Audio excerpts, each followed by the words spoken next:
I can't hear anything. I can't hear anything, Clem Fandango. I literally can't hear anything, mate.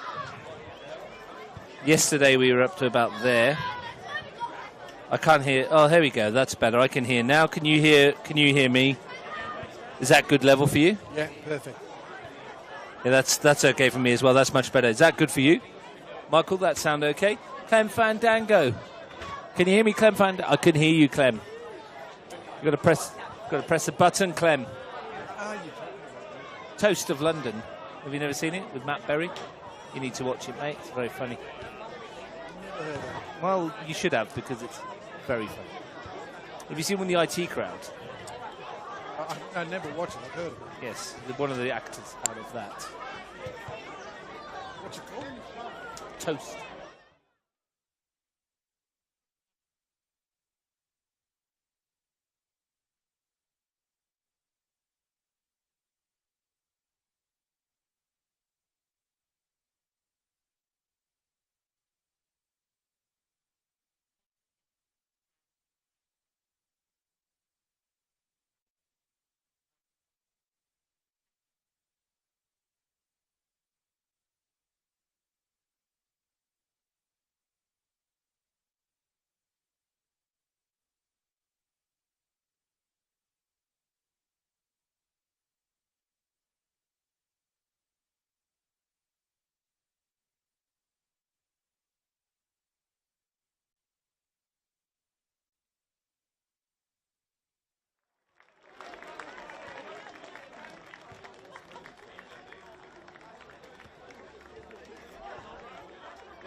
Welcome to the Riverside Stadium for National Premier League football. The venue now known as Strider Park, the home of the Monaro Panthers. And it's the battle of the big cats. Monaro Panthers against Tigers FC. We're just watching the NPL boys teams from Monaro Panthers come onto the field to be presented to the crowd here, which is growing in numbers. My name's Russ Gibbs, Steve Forshaw with me. Steve, NPL is back. We were there last week. Well, I was. You watched it. Ugali versus Tigers, but well, what an occasion we got tonight, and what a crowd. Yeah, great occasion.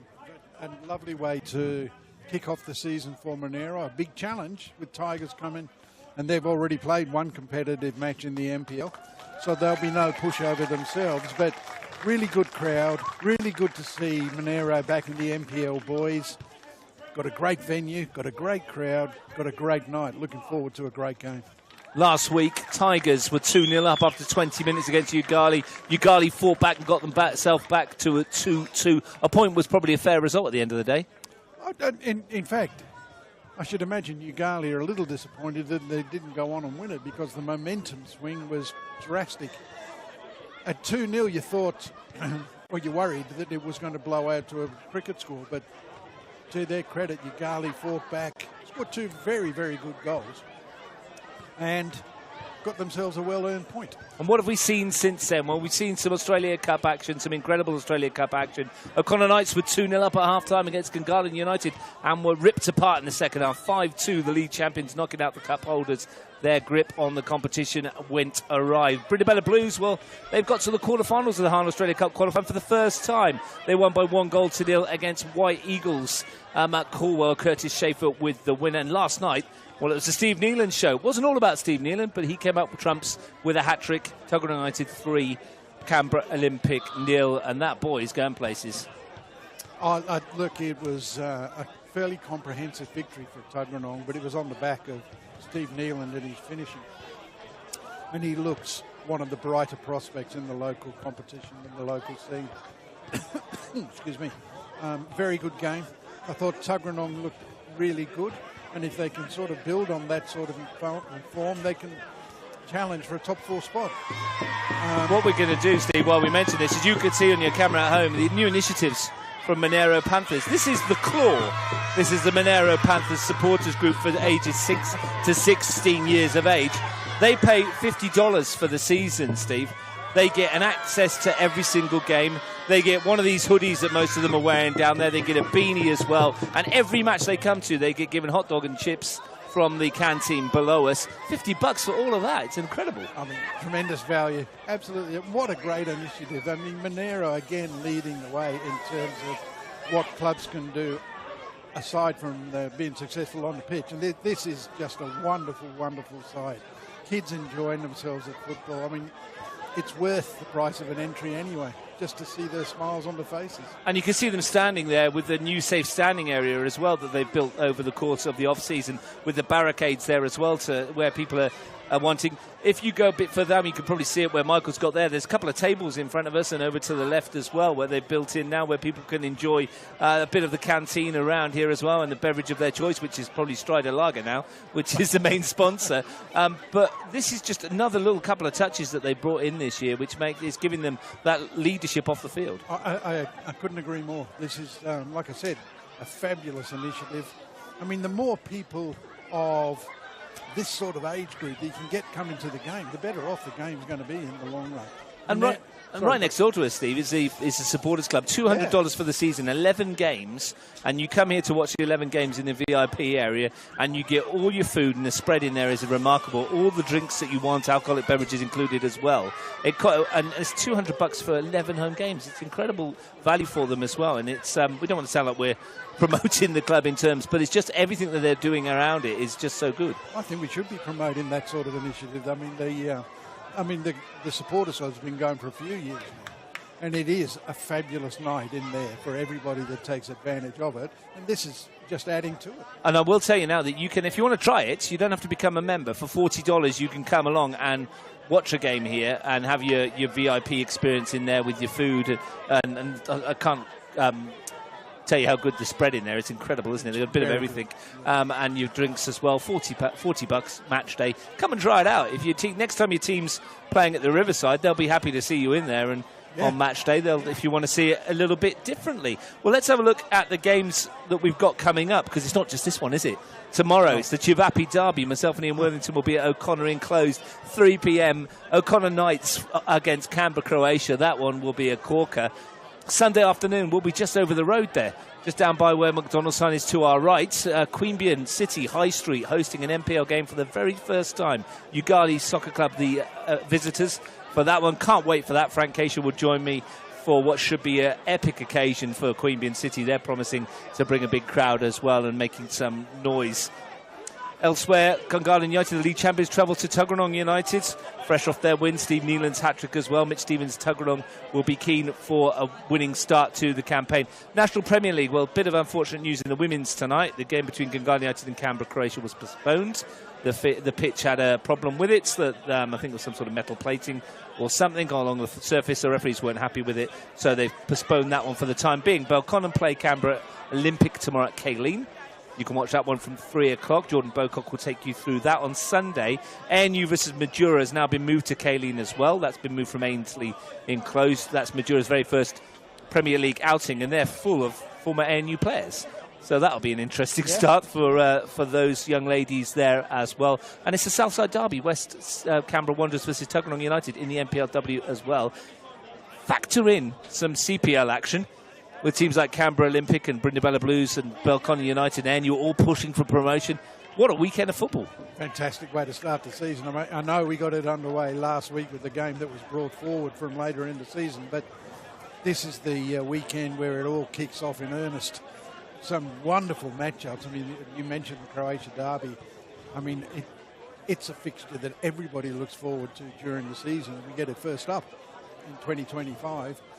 In the CPL, Belconnen travelled to Brindabella, and Brindabella are in good form themselves. So, you know, every game has something on it right from the word go. Everybody starts with 0 points. Everybody's looking forward to being successful, and they've got to start this weekend. And if that's not enough, on Tuesday we'll be at Melrose Synthetic, West Canberra Wanderers versus Monaro Panthers in the Hard Australia Cup qualifying. Wednesday we'll be at South Jarrah Bombra Sporting Complex. You'll be with me. Tigers versus Madura, proper David v. Goliath contest in that one. And Belconnen United play Queanbeyan City in the other Hard Australian Cup game. All of that to come. But our focus here, though, is on Panthers-Tigers. The battle of the big cats. They've met 27 times in the NPL. Panthers have won 7.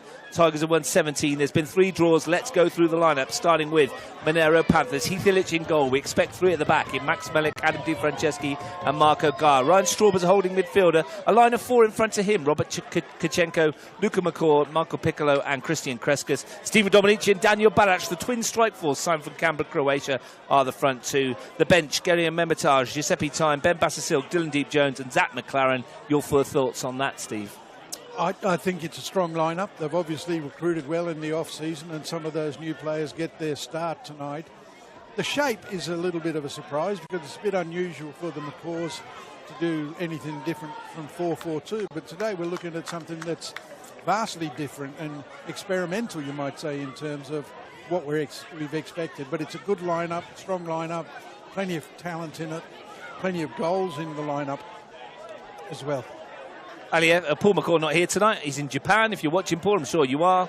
Thanks for tuning in. I hope you enjoy what you're going to see. Louis Gaspari is in charge of matters this evening. Tigers FC, Ali Effie, well, he's made 4 changes from the side that drew 2-2 at Ugali last week. Maybe an indication of he wasn't particularly pleased with the fact that they only came away with a point. William Lejeune continues in goal. One of the changes at right back. Samson Carr comes in there. Noah Steinacker continues at left back. Marko Milutinovic and Sam Whittier, the central defensive partnership. Angus Pitkin is partnered by Tomohiro Ogawa, last year's Player of the Year, is back in situ in the Tigers midfield. Christian Baresi, who came off the bench last week, well, he starts in the number 10 role. Changes up front as well. William Akio starts on the right-hand side, the South Sudanese international, with his first start for Tigers. Nick Popovic and Nick Taneski complete the 11. The substitutes, Gabe Tarazi, Michael Southam, Nathan Megic, Archie McGregor and Angus Bailey. Much like the Panthers, an incredibly strong outfit. Again, Steve, what are your thoughts? Again, I can't say anything really that's much different to what I talked about with Monaro. This is a really, really strong Tigers side. They've had the benefit of a competitive match in the NPL already, although they did let that 2-goal lead slip. So they'll be looking to put that right. And maybe just having that trip away and playing that game might give them the edge. Gareth Biggs is our match referee. Andrew Forster and Benjamin Last are the assistants tonight. There have been 101 goals scored in the 27 NPL matches with the Panthers and the Tigers. Panthers have scored 28 of them, Tigers 73. In 14 games here at the Riverside, Panthers have won 7, Tigers 5, with only 2 draws. So overall, the stats suggest Tigers are favourites, but here it's a different story at the Riverside. What they have suggested is there's likely to be goals. Yes. And plenty of them. Last year we saw a round 5 game which the Panthers won 3-1. Tigers, though, well, they won the other 2. They scored 7 goals without reply in their last 2 NPL meetings against the Panthers. 4-0 in round 11 and 3-0 in round 19. Chances are this is going to be a little tighter than that, as Monaro kicking to our left, get us underway. First touch for Adam Di Franceschi. Certainly looks like a back three, Russ, as your team sheet suggested. That's what they've suggested they might do, and there's Ryan Straub in that little position just in front as well. Michael Piccolo alongside him in the defensive role when they come. It's like a 3-2-3-2 nearly. And there's a 3-1-4-2 when you see it in the wider picture there. Interesting. Yeah. Orthodox, I think, from Tigers, I think it's just an orthodox 4-3-3. But like you say, there's players on the park that are capable of scoring. Popovic, Accio, Dominici, all capable of getting the ball in the back of the net. I'm sure there'll be a lot of fluidity between all the work as well. Christian Brazy's ball backwards. The long ball forward from Whittier. Christian Brazy off the bench last week. He had a really good cameo going forwards. From what I saw on the television, I thought Accio did pretty well as well. He looked, if perhaps not every time he was on the ball, but there were times when he looked like he could do a bit. Yeah, he had a good half, hit the post. Armanini made a good save. Here's Luca McCaw. Missed the last couple of pre-seasons. Melik helps it wide. No Rocco Stricker this year, though, for Monaro. Not yet. No. Kachenko finds Kreskas. Ball towards Barac. Dominici's out there with him. Great signing. Daniel Barac, workhorse and a good player with it. Dominici into the middle. Kreskas was looking for it. Tigers struggling to clear at the moment here. Piccolo spinning and dancing. And a chance for McCaw. Blocked. Kreskas. Bright start that from Monaro Panthers. Yeah, they've come out of the blocks. Baresi. Great challenge by Straub. It's Kachenko. Yeah, they've recruited really well, Monaro, haven't they? Kachenko, what a player he is. Barac, Dominici. When you look through this side, it's a really, really strong 11. Not much between them on paper, is there, in terms of the Hard to quality predict. of both? Yeah, it's hard to predict a winner out of these two.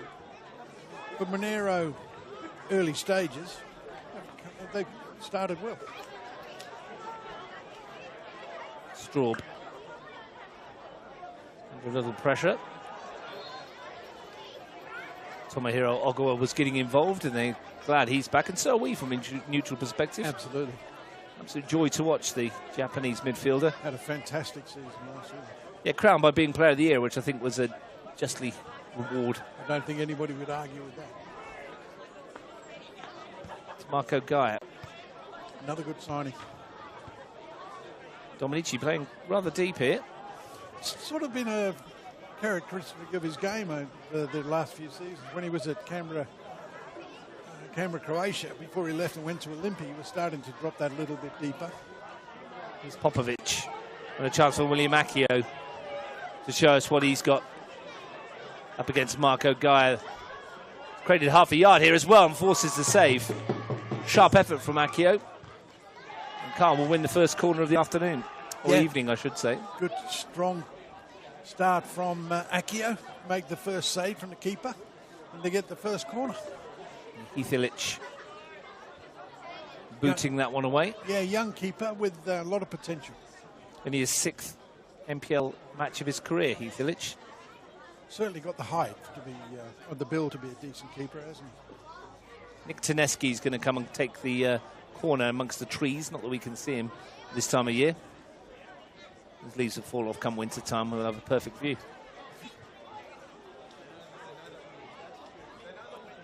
Taneski to swing it in to that near post. Whittier was the target. And a rather silly two-handed shove by Carl. Back from a stint in Sydney? Yeah, with West Sydney Wanderers. Yeah. quite work out for him in that first instance, but he's got a lot of talent, and I'm sure well, he get the second bite. Certainly before he went to Sydney, he was showing real signs of being somebody to watch. Bit of space here, bit of work for him to do. Kreskus took it down wonderfully, and then showed too much of it to Pitkin. It's going to make its way to Luca McCaw, who drags his shot wide of goal. That's two opportunities for Luca McCaw now, and he's not quite found the finish. But warning signs for Tigers, certainly down the Monaro left, where Kreskus is actually finding a lot of space. Taking advantage, I think, of Samson Carr moving forward. They exploited it, didn't they? They saw it, and that's where it went. Whittier goes long, looking for Popovic. Met by Di Franceschi. Guy can only present it back to Popovic. Baresi's made the run ahead. Nowhere to go. I think Popovic in particular will enjoy playing with the Accio because he looks the sort of player that can give him the service that he wants into that penalty area. We're just checking on one of the balls again. It's a question of whether it might be flat, but Gareth Biggs says it's fine. Samson Carr looking for Popovic. I think you're right about that. There's Accio. Went down under the challenge of Kreskus rather easily. This is a dangerous position to get the first free kick. The big lads go forward. Well, we mentioned last week the excessive height in this team. Haven't got Michael Southam on the park today, though. No, they've replaced him with Samson Carr, who's a bit taller. Yeah, but it was Michael Southam that did get that second goal, wasn't it? With a deft flick of the head. Baresi with the left foot. Cluster of grey shirts in there as well. It's overhit. Steinacker will look to keep it alive. Asked a lot of the fullback. I mean, it wasn't a particularly good free kick. It had too much height on it. Took too long to get where it was going. But in the end, there was a free header at the back post, and that's something that Monaro will need to check. When it's a bit loopy like that, though, Steve, it's always harder to generate the power, isn't it? From the header? Yeah, absolutely. Great turn from Dominici. He's away from Pitkin. Can't get away from Marko Milutinovic. 45th game today. Another consistent performer from Tigers, though. Since he joined the Tigers outfit, he's hardly put a foot wrong. For those of you that like statistical quirks, 44 games, 4 goals before tonight from Marko Milutinovic. All the fours. Not a bad return for a central defender. Pitkin. Accio down again, this time under the challenge of Dominici. Free kick goes the way of the Tigers. 6 of the 8 goals that Tigers scored against the Panthers last year were netted inside the opening 45 minutes. Often got off to a fast start. Yes.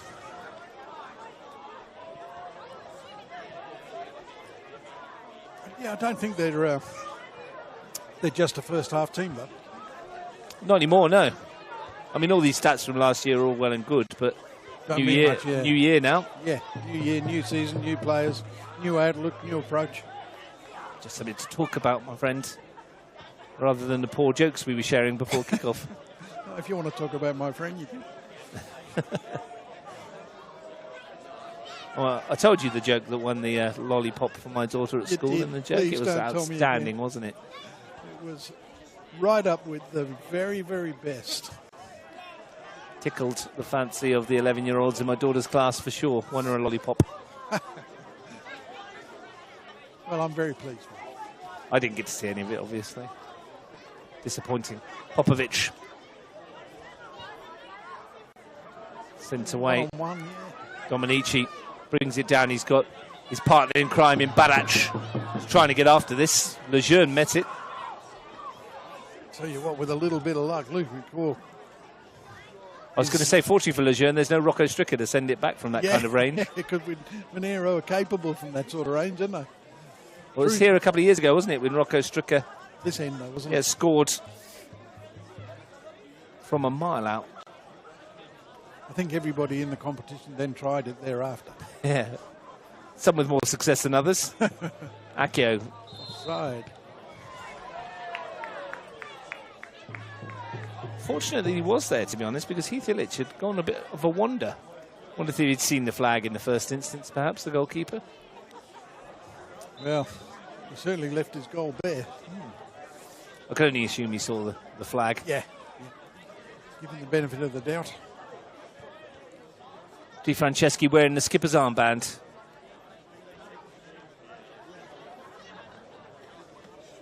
Melik having to go back. Di Franceschi forced to go long. Dominici and Whittier, that's a battle of two old war horses, isn't it? Yeah. Akio, not for the first time, has been fouled. It's about 3 in it. Every time he's been on the ball so far, he's attracted some attention. So far, all harmless enough, just more free kicks. He's still on. They could play him here, and he's in the box. Well, Baresi took the last one, was rather floated. That's better. Yeah. Ilic has come to get there. Might come for Akio. And the keeper's been fouled. Somebody's down. Well, it's William. It's Popovic, is it? Oh, no. Milutinovic. Is it? Yeah. Went up from the back, I think. I mean, he's had a history of concussions. I think it was last year, wasn't it, that he had the back concussion? He had a bad one at AIS. Yeah, ran into the netting. Seems to be okay. Yeah, he's jogging back. Good sign. Interesting that Tigers press from a sort of mid-block. It's almost like the first pass is free, and then they want to go and try and get the ball back. Popovic looking for Taneski. Dozen minutes gone. No score.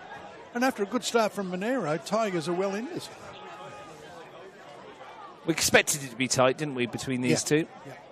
Two sides with real ambitions this season of making that top four and pushing on for trophies. I think it would be a surprise if these two are knocking on the door at the end of the season. I mean, Tigers beaten finalists last year, yeah. They feel that there's a bit of unfinished business there. They had that one almost in the bag. A couple of decisions they felt went against them. William Akio is going to get himself a yellow card. As sharp as he's looked in the opening stages, that's a little bit silly from an international footballer. I think you know a bit better than that. I'm not sure what he was hoping to achieve. It wasn't as if they hadn't set. He's not met Stephen Dominici before. He was not going to pass up that opportunity, was he, Stephen Dominici? He's got some record now, Dominici. 214 games, 175 goals. Daniel Badac, 185, 93 goals as well between them. That is some signings, as you mentioned. What's Popovic's record? I'll tell you in just one tick. Nick Popovic has got a very productive record of 54 and 114. So three won every other game. Yeah, 3 players that have really got sharpness in front of them. Well, you can add Nick Taneski into that mix. 33 and 62 for him. That's a good return. It's a good return as well. Yeah, it sure is. Plenty of goals amongst those. Kreskus would have a few as well, wouldn't he? Christian Kreskus, 6 and 66. Oh, not as If you like those kind of numbers. Kreskus into the area.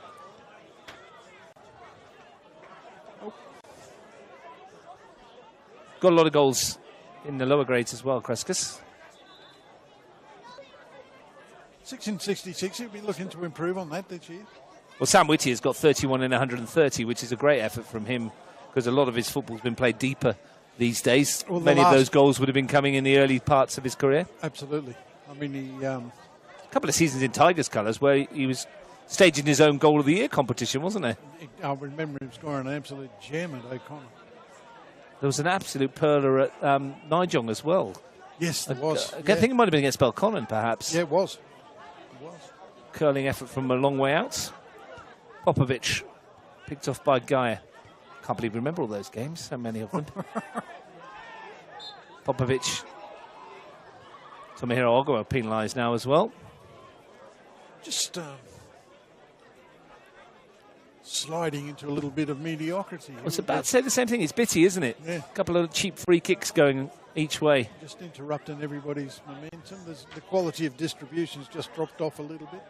It's all a bit rushed and hectic. perhaps understandable for the first game of the season.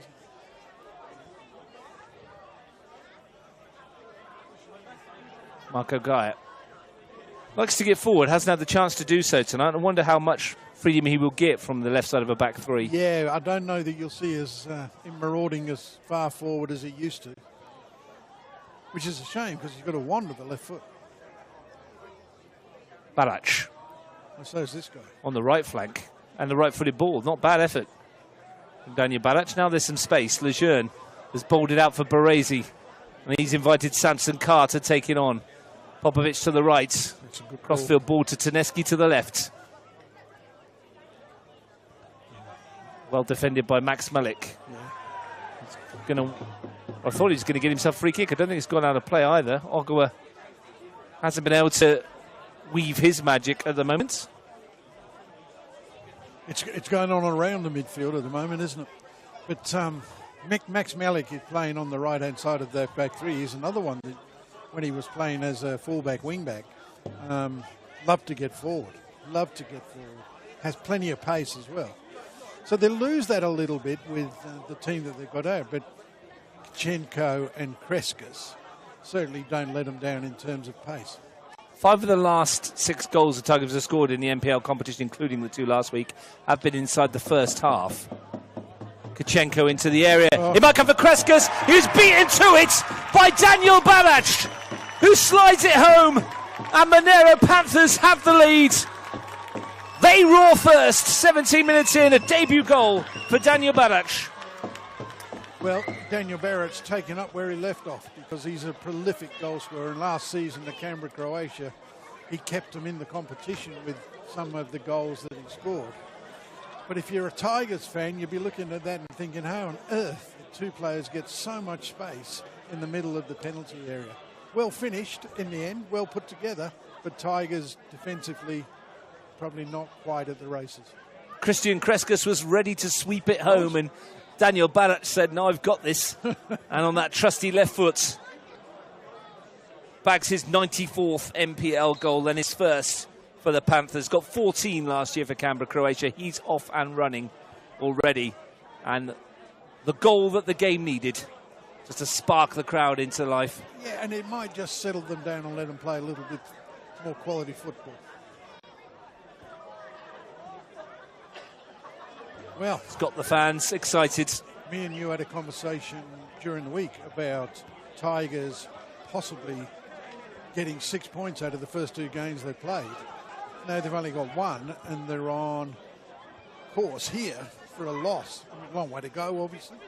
But if you've had 2 games and you've got no points, season takes on a different complexion. Long way to go, as you say. Kachenko, Piccolo, going to loft it into the middle. Straub will get onto the end of this. McCaw. Straub. The anomaly of having played a game more than anyone else means that if Ugali win over the road on Sunday, they will be top of the NPL with 4 points for the very first time ever. What a contrast in starts between that and last year. There will be 16 players in red and a bit yellow, hoping that and making sure that doesn't happen. Of course. Problems here. Dominici on the turn. Rather shanked his effort. It's turned into a pass to Piccolo. Opened up for Steve Dominici for a moment.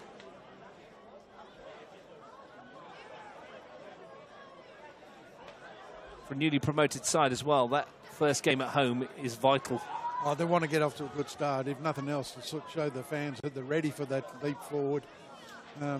Ugali, though, very resilient. They finished last year by deservedly staying up because they got the points that they were needed, and they've got a decent point after being 2-0 down on the weekend. So no easy task for Queanbeyan, but they'll want, as we say, a really sharp start. There'll be some names on Sunday that you will see for the first time if you're not a regular viewer of CPL. Some names you might have heard of for a while, like Nico Abbott, Naul Guerrero. Look out for the new Japanese midfielder they've got as well. He's a bag of tricks as well. Yeah. I'm looking forward to it, actually, to see how they go. Kreskas descended in. Dominici's got room again. We'll get to see them again on the Wednesday night when they play Belconnen. If people are going out to, I think it's at Gungahlin enclosed. Might be postponed. Metal plates and tractors and God knows what. They lost a couple of players pre-season, which is a bit of a shame for Queanbeyan City. Matt Ryan and Vasco Petrovski. We'll mention them more on Sunday. Real stalwarts of Queanbeyan City, and long-term injuries have put paid to their dreams of having a run in NPL, which is a real shame. Hopefully they'll be there on the weekend and they'll get their moments in the sun as well. I drove past High Street on the way here tonight, and the pitch looks $1 million. They're certainly putting the effort in ahead of Sunday. And you know what we've got to look forward to at least 3 times this year, Steve? The derby, Panthers Queanbeyan. Yes, yes. Wonder if we get the march from across High Street to Riverside. Was it 5 minutes by foot, roughly, isn't it? Well, it's not far. Good ball forward by Illich. Lejeune can send it back the other way. Kreskas getting the better of Akio. We started off really sharply. Haven't been able to get him the balls. No, I mean, since the goal, it's been really all Monaro. Look at McCall. I'll talk to you a little bit about the pitch in a second, Steve, as the game carries on. You'll be able to see on occasions on the pitch to our left, there's a few rough patches which are covered in sand, about 8 or 9 of them. The rest of the pitch isn't too bad, actually. It's long grass. It looks good for me. But it's right about here. You'll be able to see those patches in the middle there where Kreskas is coming onto it. I'll tell you while they're there in just a second. Kreskas to lift it towards Kachenko on the far post. This is a story worth listening to. I'm told that Strider Park, Riverside Stadium, being by the river here, has a very friendly echidna that likes to come out onto this field, and obviously in those areas has decided that something living under the grass is worth digging up and having a little bit of a meal off. And this is why there's 7 or 8 bare patches in there which have been covered in sand, because the pesky echidna has decided to dig it up and have his dinner. You can't blame an echidna for wanting to. You can't, can you? I didn't know what an echidna was till I came to Australia, but it's a giant hedgehog, right? Yeah, it's a hedgehog. So a monitoring. Oh, look at you. Same family as the platypus is among it. Well, not the same family, but the platypus. Look who's been subscribing to National Geographic Absolutely. over the winter break, or summer break even. When you're retired, there's not a lot you can do. Popovic might be in behind. Illich did well to come and get it, made the decision. Well. Great goalkeeper. There you go. For everybody at home wondering why the pitch was a little bit rough in patches, I hope of a bit of education. Apparently, for $50, the echidna can get a hoodie for $3 off. Maybe that's what he's trying to put himself about. Maybe that was why there's some sand patches on Cambar 2 the other day. Yeah, it's an echidna. It's more like... I had a look at it on the TV last night, and it didn't look in good shape. Do you know, again, I walked on it beforehand. There was 3 or 4 patches. The rest of it was pretty good. But it's just they can't seem to get like a full surface layer. And those patches that were in the middle of the pitch last night haven't been there before. Usually, it's that corner that's a problem. Di Franceschi sends it forward. Milutinovic knocks it away. Our resident experts watching from afar says Ryan Straub's having a field day in the middle of the park. Enjoying himself. Plenty of space. Di Franceschi to go long. Shoving the back of Daniel Barac, the goal scorer. Yeah, because they're playing 4-3-3 and they've got an overload. Monaro have an overload in midfield, and Straub, Etel are going to find a lot of space unless Tigers do something about it. Piccolo snapped up from Canberra, Croatia, as was this man, Marco Gaia. Kreskas, chance to have a run at Carr. Good ball in and lovely forward run again from Straub. It's forced a save from Lejeune. Tight angle is obviously going to be difficult, but the run itself was terrific. Ball into him was very good, and goalkeeping perfect. Straub, McCaw, Tigers struggling to cope with these runners from deep. I don't think they know whether to go or stay. They're just a little bit gun-shy in the middle of the park. Look a little bit shocked by the goal at the moment. I think they're going to have to drop. perhaps one of the wingers into a more inverted role to try and sort it out. Because you've also got people like Barrage dropping that little bit deeper, Dominici dropping that little bit deeper into midfield, and that's given them extra players on that overload. Max Milik finds Piccolo in front of the benches. And Piccolo has actually been the player that I think has been the most impressive of the midfield so far. McCaw facing his own goal. Pocket picked by Ogawa, who's found Baresi, who's seen it robbed by Di Franceschi for a moment. It's fallen for Popovic. Nowhere to go. No. Have to settle for the corner. Yeah, McCaw just caught in possession in a bad area. Then that could have been a lot more traumatic for Monaro, but they swarmed well in defence and have managed to deal with the threat. But it's not something that you want to make a habit of. Here come the Giants. Making their way forward to try and get on the end of this Nick Tedeschi set piece.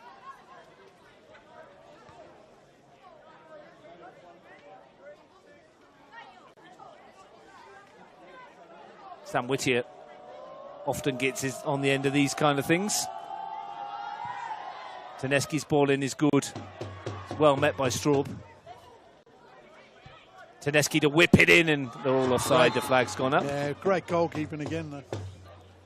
Yeah, wonderful stuff from Ilic to come out of the crowd and push it away. Yeah, he didn't know they were offside. He was just making sure that ball was out of his box. Before tonight, Panthers had only managed to score one goal in their last 3 NPL games. That was a consolation and a 2-1 loss to Croatia last year. They have won, Monaro Panthers, believe it or not, and again, we're talking about statistics last year, just once in their last half a dozen NPL matches. A 3-0 win over Ugali in round 17 last season. They subsequently drew 1 and lost 3. Wasn't the best ending of the campaign for them. No, it was a sort of a whimper rather than a bang, wasn't it? And that's effectively why they missed out of finals. Yeah, absolutely. In 5th, 5 points behind the 4th place Tigers. Kreskas' ball in, and a volley from Michael Piccolo of some power and precision. Not unearthly from Willem Lejeune, and a stunning finish from Michael Piccolo, the second player to score on debut, and the Panthers are in dreamland. What a finish. I mean, the ball in sets it up, but what a finish from Piccolo. He's my man of the match at the moment, and if he keeps on playing like that, finishing like that, he's in for a really, really good season. But I'll say it again, poor marking in the box from a Tigers' point of view. Too much space for the people that are getting in to finish those crosses and those chances. So it's something that they're going to have to tidy up. But a wonderful goal. That's nothing away from how it was created and how it was finished. A devilish ball from Kreskas and finish with power and aplomb from Michael Piccolo. You could see why they wanted to snap him up from Croatia. What a goal that is. The midfielder in his 89th NPL game, that's his 11th NPL goal. I doubt he scored a better one. It was a classy finish. I mean, it gave the goalkeeper absolutely no chance at all. It never looked like missing. His run into the space was fabulous. His contact with the ball first class. And after that, it was just a matter of picking up the ball from the back of the net and starting again. At this stage last week, the Tigers found themselves 2-0 up. At this stage this week, they find themselves 2-0 down. They'll know that 2-0 is not a scoreline you can sit on, but they've now conceded 4 without reply in the last 2 games. And having talked only moments ago about the late runs from the likes of Ryan Straub and Luca McCaw, it was another late run, this time from Piccolo, that no one tracked, and they've paid the ultimate penalty here, the Tigers. And boy, have they got some work to do. Kachenko looking to make it even worse. Noah Steinacker back there defending for the Tigers. It was a bright attacking opening from the visitors. William Accio to the fore. Popovic was getting involved. Nick Tedeschi as well. All of a sudden, it swung in the opposite direction. Yeah, I mean, it was relatively even the start. Monaro weren't bad in the early stages. But since the first goal, it's been really all Monaro. Dominating the midfield. They're getting in behind the fullbacks. And finding space in the penalty area to really finish off some really good chances. Route 1 that time from Lejeune.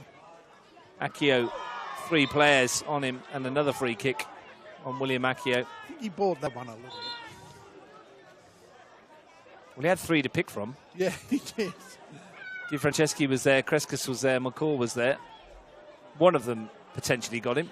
Interesting that Di Franceschi's there because Accio is playing wide right and Di Franceschi is the central of the 3. He's come off worse there, Di Franceschi, as well, although William Accio is hobbling away from it. Well, Tigers shipped to themselves close to half-time last week. They'll be hoping they get the rub of the green. Milutinovic. Samson Carr. Baresi. He's got Ryan Straub for company. Good ball in. He did well to get it in. Stephen Dominici with the foul. Hooked clear by Marco Gar in the first instance. Sam Whittier with a wry smile on his face, having got the better of Dominici in that challenge. I think there was a little bit of a nudge. Whittier. Steinacker. Popovic lifts it forward. Piccolo doing the defensive work. Busy at both ends, huh? There'll be some from Deakin Stadium wearing red watching this going, well, that's 2 of ours that have scored. Accio goes down in the box, waved away by Gareth Biggs. He's now having a bar of that. Balach.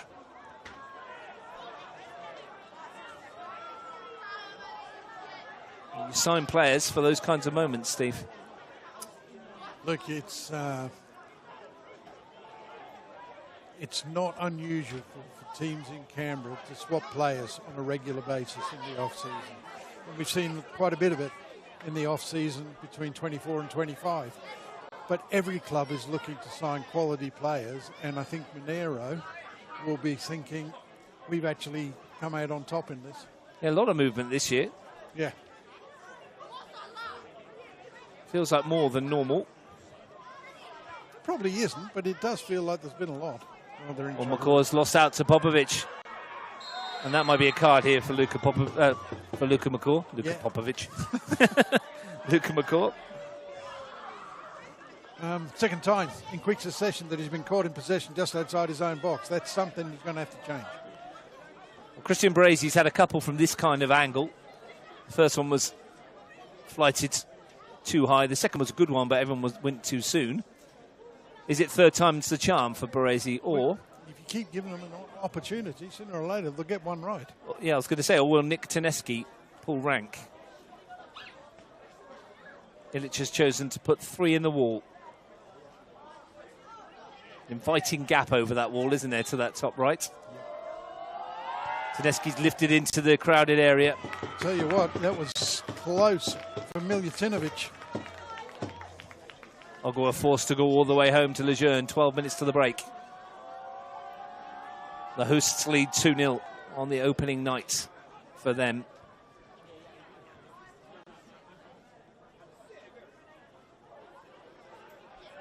And they have won the midfield battle. Absolutely. Just miles too much space.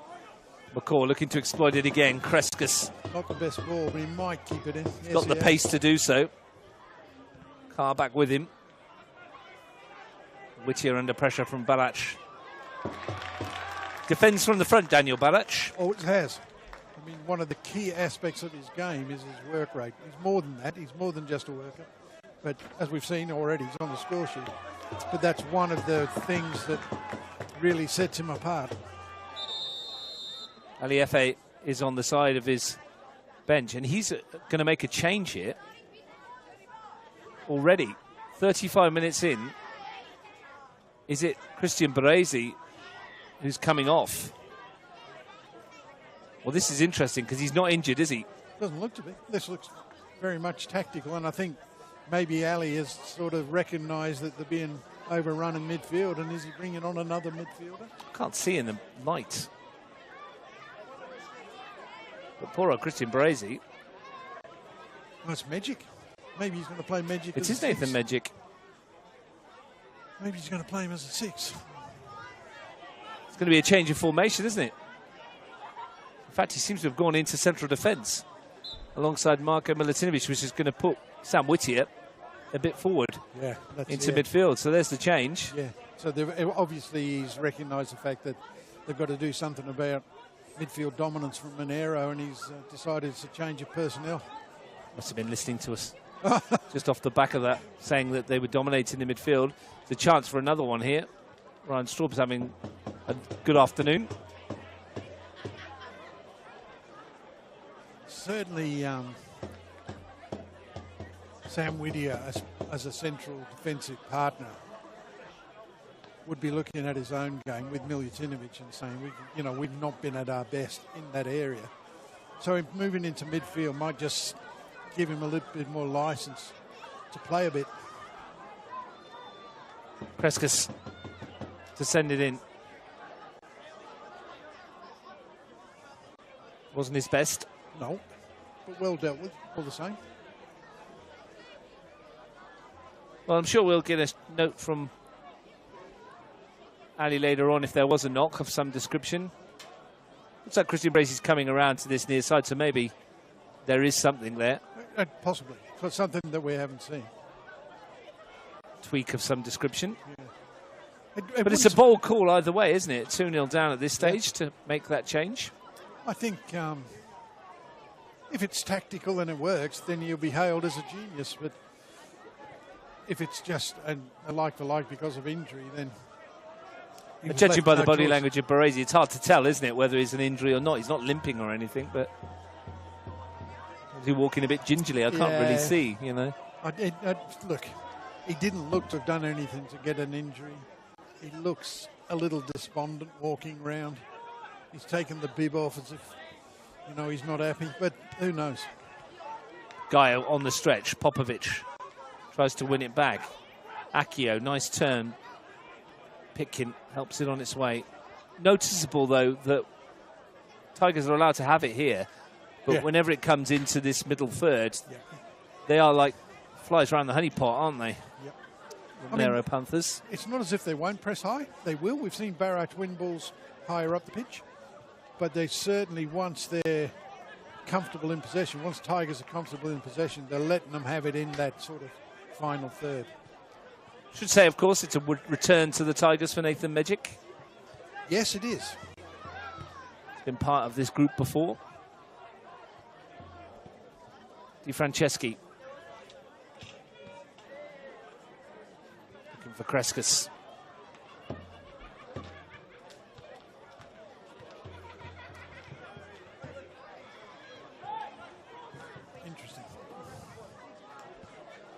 Lejeune to send it forward. Popovic the target, but he won't keep it in.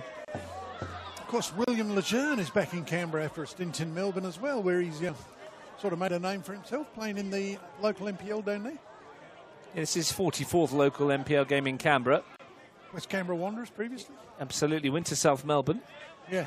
Signed for Box Hill United at the start of this season before coming back with his partner.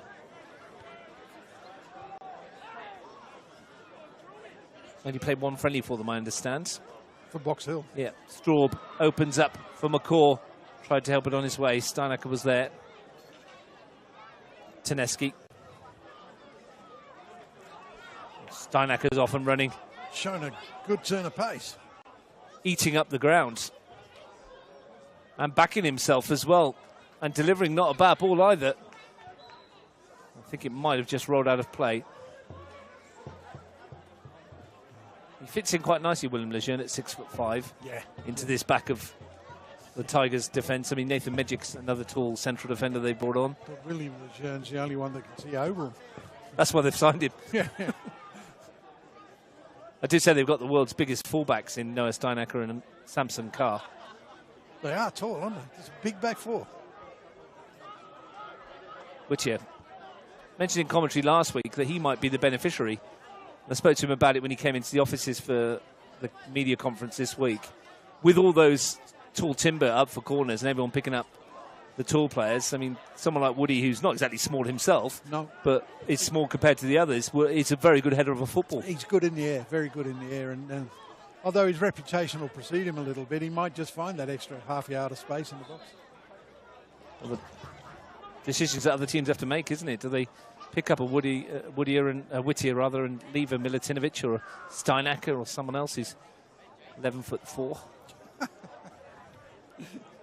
and a half?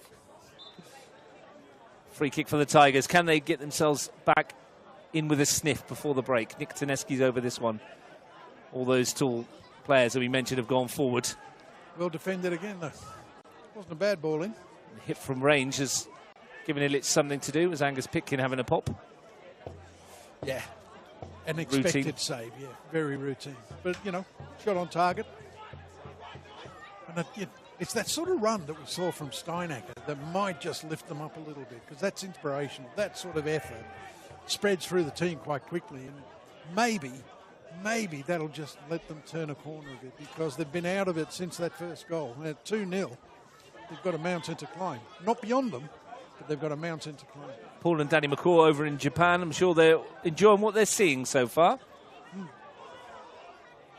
Not that quite so much. Right. Kreskas had a massive air swing. Kachenko tried to play it forwards.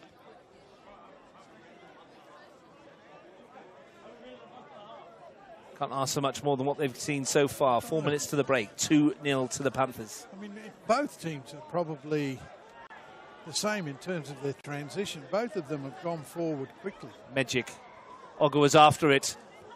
Well, it's dealt with by Marco Gar. Needed to be. Yeah, it did. Backed himself.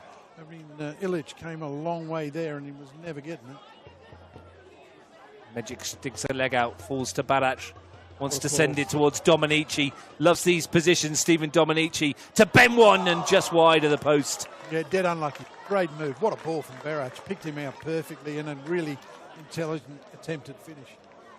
You knew what he was going to do. He's been doing it for years, cutting onto that right foot and trying to bend it into that far corner. Whisker away, Stephen Dominici, from making it 3. If that goal didn't slope that way, it would have gone in probably. Talk about slopey goals. I saw one at Canberra last week, yesterday, one of the other fields. Apparently there's a 12-centimetre gap between one and the other. You'd love it, mate. You'd be all over it like this with your head angled. Yeah. Take me high heels off. Ogawa's touch.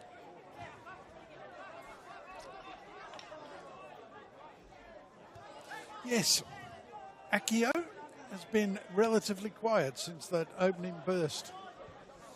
Haven't been able to get him into positions like Kreskas has got in here. Good recovery from Samson Carr. And then Kreskas did well to win the throw. I wonder if he's mic'd up again. Akio might be. Dominici spinning away. Wants the corner and he's going to get it as well. Dominici and Medjic, they'll both state their case. Yeah, I think Medjic might have the stronger case, but corner's given. I'm sure they'd agree with each other, those two. No, after you, sir. Oh, yeah. Two uncompromising characters. Good friends, though, those two. Kreskas to take.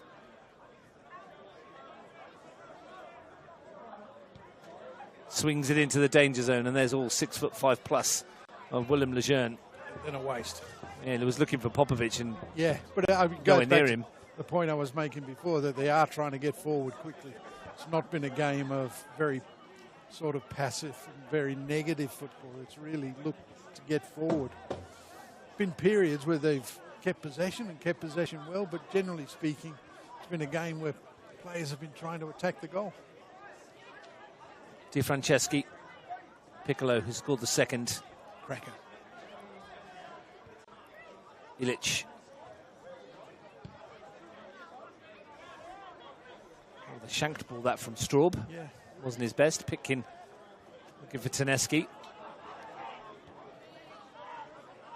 Milutinovic can start from deep in the final 60 seconds of the first half.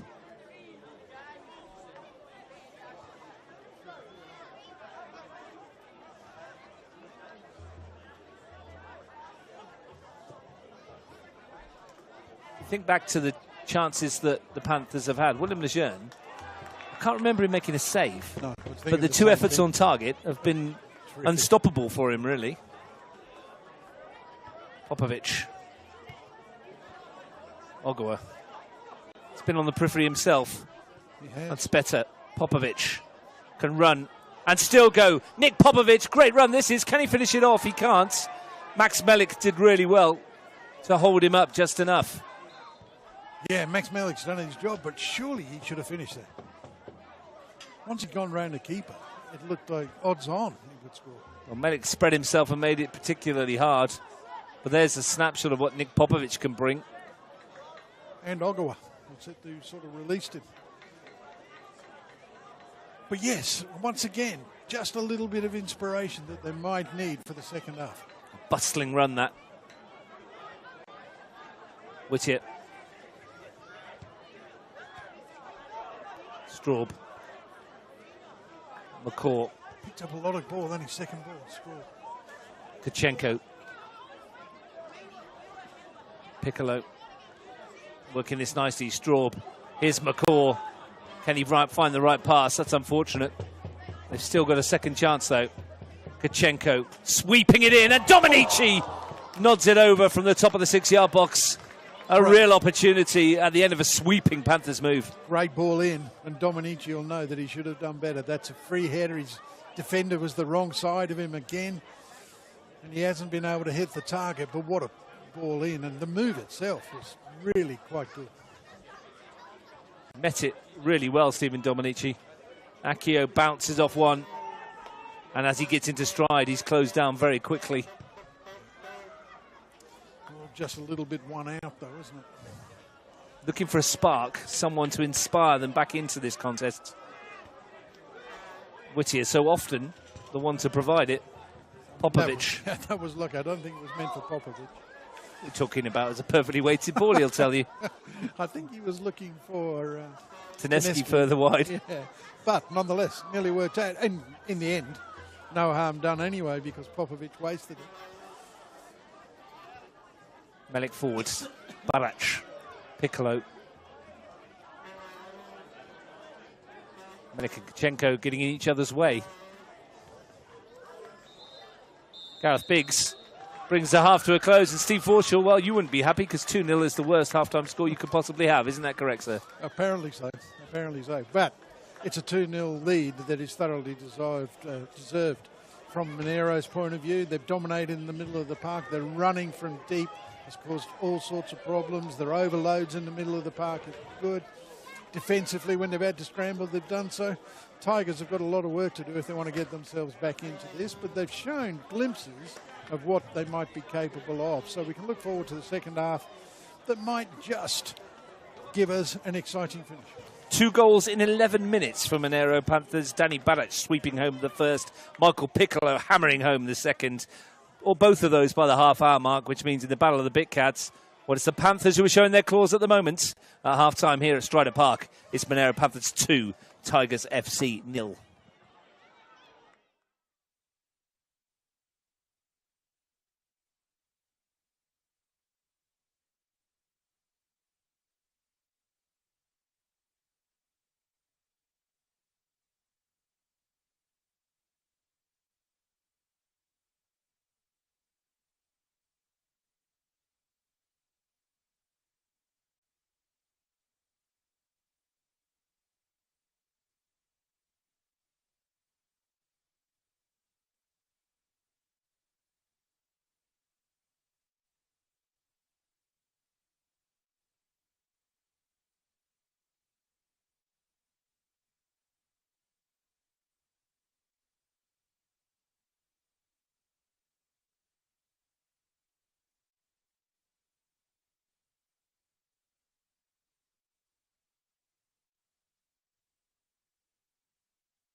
Welcome back to Strider Park, renamed Riverside Stadium here in Queanbeyan.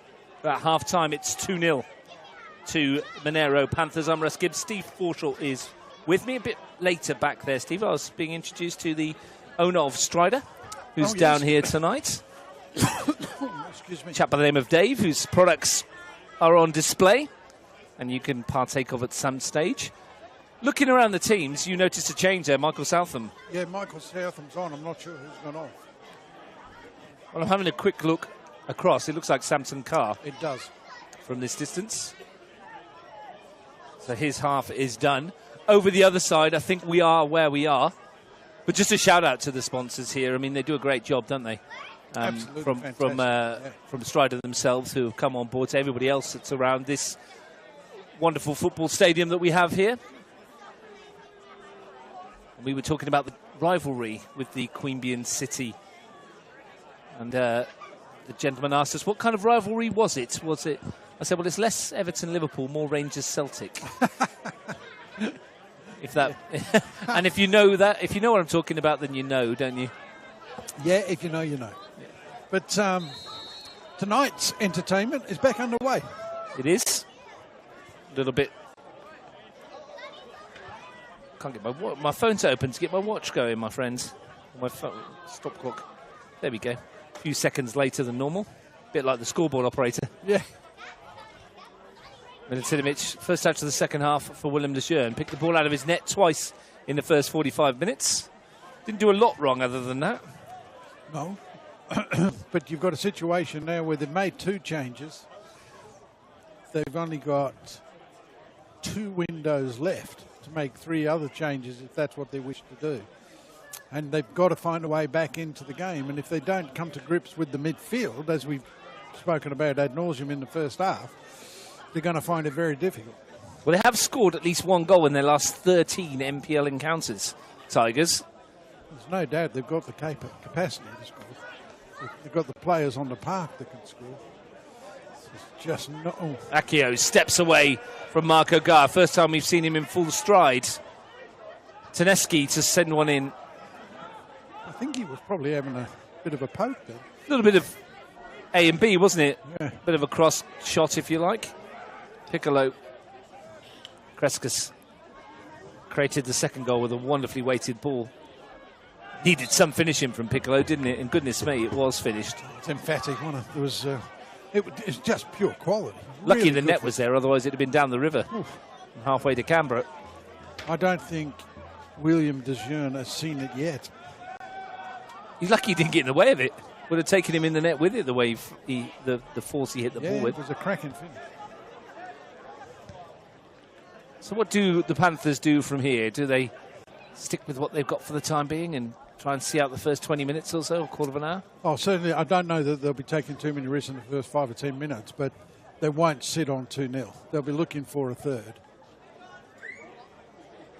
We've only seen in the last week or so how delicate a 2-goal lead can be. Yeah.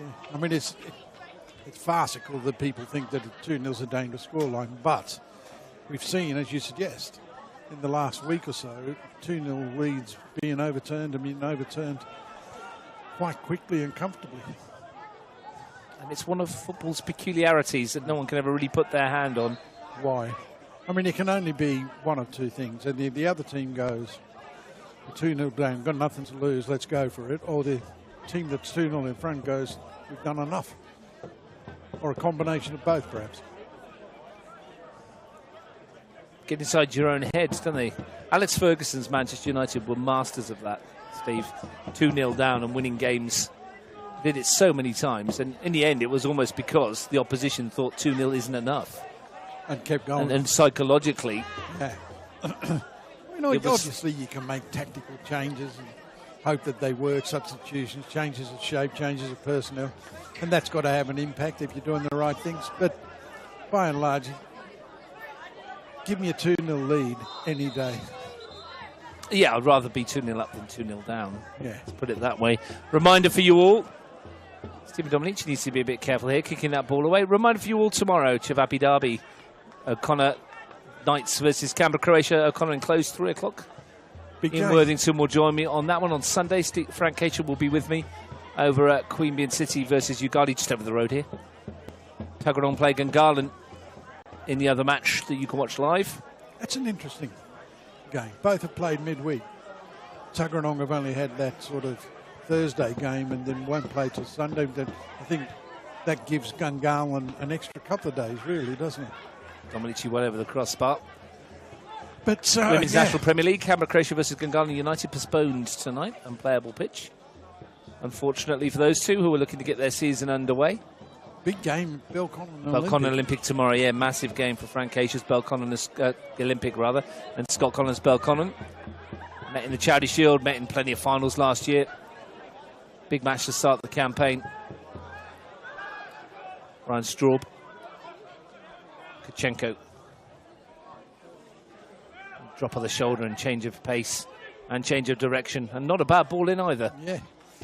Just to finish those fixtures, Steve, the Southside Derby, West Canberra Wanderers versus Tuggeranong in the women's, and ANU versus Majura.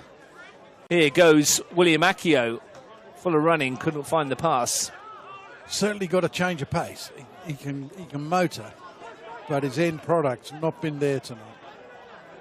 Come off of Gareth Biggs. Nick Popovich thought he was in. Unfortunately, as the rules stand, game comes to a halt. Much preferred it when it was just play on. Yeah, you miss out on a referee assist. Kachenko. McCaw. Can't keep that in. No. This one hasn't quite sparked into life in the second half at the moment. 6 minutes gone. Angus Pitkin. Thumped away by Magic. Popovich was waiting for it to arrive. Marco Guy didn't let it. Had he been able to, Akio is in a mile of space. Taneski, he has got loads on that far side, hasn't he? Barach, Dominici. That's when the back three's become very narrow for the Panthers. Dominici lost out to Ogawa. Here goes Popovich. Dominici's winning it back, though. Physically. Yeah, Popovich just a little bit slow to react there. He had an opportunity to get away. Steve Dominici got caught there in a part of the anatomy that's a bit sore. Certainly felt that. Yeah, Akio's got a lot of space, as you mentioned, Steve, but that is primarily because of that back three being drawn across to this near side. Yeah. I mean, they're quite prepared to leave the furthest player away from the ball alone. It takes a good ball to get there, and if you're knocking it over the 50, 60 metres, then you can adjust quickly enough. Marko Milutinovic has been tasked with free kick taking duties. Yeah. Nathan Medjic's in loads of space square, but he's going to lift this one forward. I mean, it's a poor ball. Looking for Southam, didn't find him, did he? Ogawa's won it back. Guy nodded away. They're defending well outside the penalty area from the set pieces, which is what you should do. Popovich has been fouled by Kreskus, and they'll get a free kick on that far side there, Tigers. We'll see it again now that they'll set up 3 or 4 metres outside the box, a couple of metres outside the box. You've got to put it in behind the middle of that posse of defenders. Nathan Medjic has been tasked with just that. It's a better looking delivery. Yeah, much better. He's met by Whittier. It's come off Southam. Taneski. Steinacker. Well, I'm sure Matt Plevy's Majura will be watching at some stage. They play Tigers on Wednesday in the Hahn Australia Cup. Wondering if they're picking up some tips. Akio. Well, I guess it depends on the level of personnel he's got available to him at Majura, but he'll be looking at this and thinking there are opportunities to get at.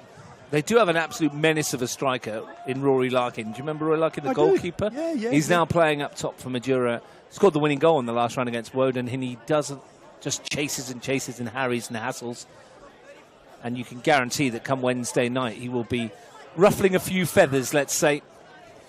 Well, I don't think it's a bad thing that he does that, because we looked at last week. They got caught in possession for at least the first goal. And through pressure being applied, then some sloppy passing, sloppy touching.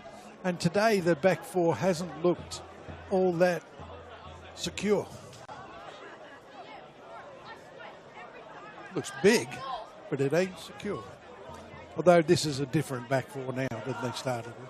And Steve, when you do bring in new players as well, and it's clicked at the moment for the Panthers, it does take a while to gel. Well, it can do. I mean, they've had a long off-season to get things organised, and you can see with the Panthers they've taken full advantage of that. Here goes Michael Southam, half-time substitute. Ogawa, Akio, with that burst of acceleration to get in. And the ricochet would go out for a corner. It's beautifully covered by Ryan Straub again. Yeah, good defending, but once again, got himself into a good area, but no end product. Victoneski hurrying across to get hold of this. I understand there is a YouTube video showing why he hasn't got an end product.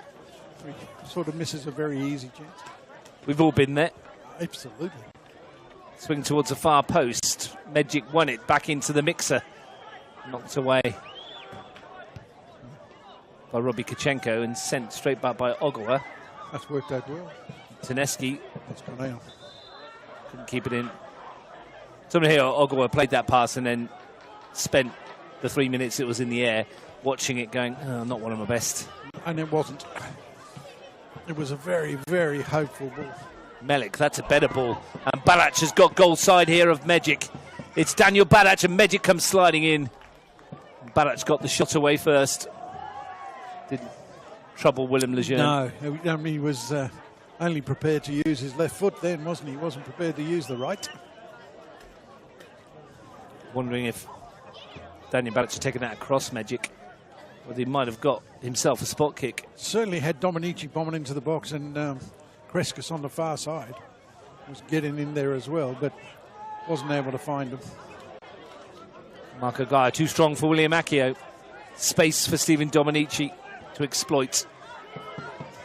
Robbie Kachenko slipped and then still made it. Yeah, Stephen Dominici just caught the turf as well as he played it. As I said, I walked on it beforehand. The grass is a bit long here at the moment. They do tend to do that here at this stadium at this time of year. The local it makes government. sense, doesn't it? McCaw into the middle. Milutinovic away. It does get used a lot. Dominici and Kreskas. Worthwhile effort. Yeah, they tend to leave it this long just to protect it. Just to protect it in the early parts of the season. It's nice and spongy. Got a bit of a roll around on that. Feel like nice and comfortable. Don't land on the echidna. No. That might hurt a bit. He's not made an appearance tonight. That we know of. He still might be out there somewhere, who knows? He's Never probably know. watching the game. Wonder if he bought a membership. Part of the claw. Got 4 of them, isn't he? Yeah. Down the spine. Got to set the bar high for another 21 rounds of this, Steve. Popovic.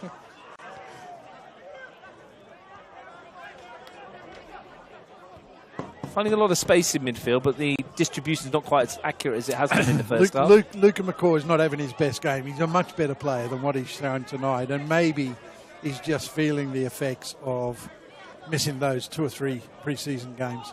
Steinacker, Taneski's done a lot of work out wide. I haven't seen him too close to the goal. That's a lovely ball, though, and Ogawa's come in. Didn't know how much time he had. Could have taken it. It's a lovely ball, great run. Sort of run that the Monaro midfield were making in the first half. Running from deep, getting in behind, and he probably should have done better. Not quite aware of the space he was in. Difficult one when it's dropping over your shoulder, but for those of us and those of you at home that have seen someone here at Ogawa play, you know he's got that in his locker. Yeah, certainly not beyond him. One by Milutinovic. Likewise by Straub. Milutinovic bundles over Daniel Balac. Gets himself a throw. Been a better second half this from the Tigers. Bit of fight to them. Giving it away now though for Piccolo, and they might be in trouble. Balac to Dominici. Looking for the run of Kreskas. Might just have overplayed it, but still on. Fancies himself against Southam for pace and trickery. Piccolo. All credit to Southam there, he defended well. McCaw Couldn't quite dink it through.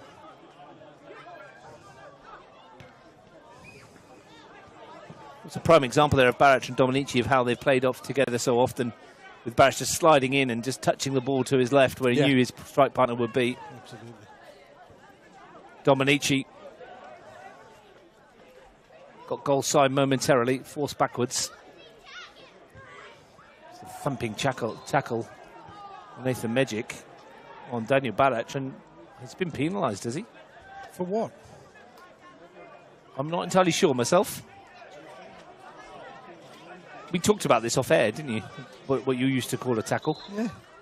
I mean, we're a long way away, so maybe something's happened that we haven't seen, but dear, oh dear, it just looked like he'd won the ball fair and square. In backfield, Max Melik is down in the centre circle. And I think Archie McGregor's come on. Or somebody. Got a feeling it might be Angus Pitkin.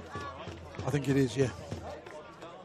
He's been relatively quiet, hasn't he, Pitkin? Certainly second half. Max Melik looks like he's not going to be able to carry on too much longer. A couple of players down in the penalty as well. Barac stretching out. Dominici's just having a sit on that nice grass I told you about earlier. Nice and soft. Don't stay down there too long, you'll fall asleep. But the fact that it's a bit spongy probably adds to the potential of cramps creeping in.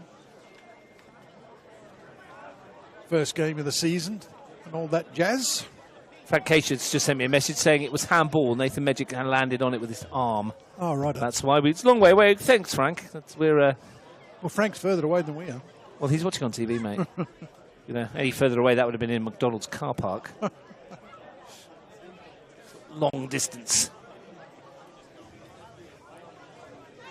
Max Melik's evening is going to be curtailed. And Dylan Deep Jones, 13 starts, 3 substitute appearances last season.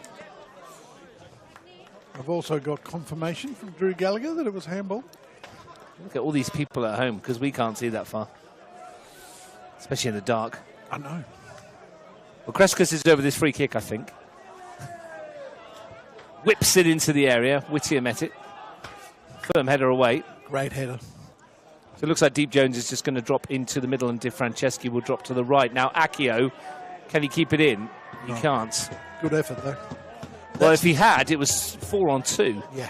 But it's the sort of effort that we talked about in the first half that will actually try and lift. McCall, Tigers. that's a better ball. Kachenko brings it down beautifully, and now he can have a go at Steinacker. Step inside the fullback and leave it for Ryan Straub. Kachenko. All the pace taken off it. Mejic wanted his goalkeeper to come. Yeah, I don't know why he didn't. Di Franceschi now playing on the right of the back three. Straub caught by Whittier. That'll be a free kick.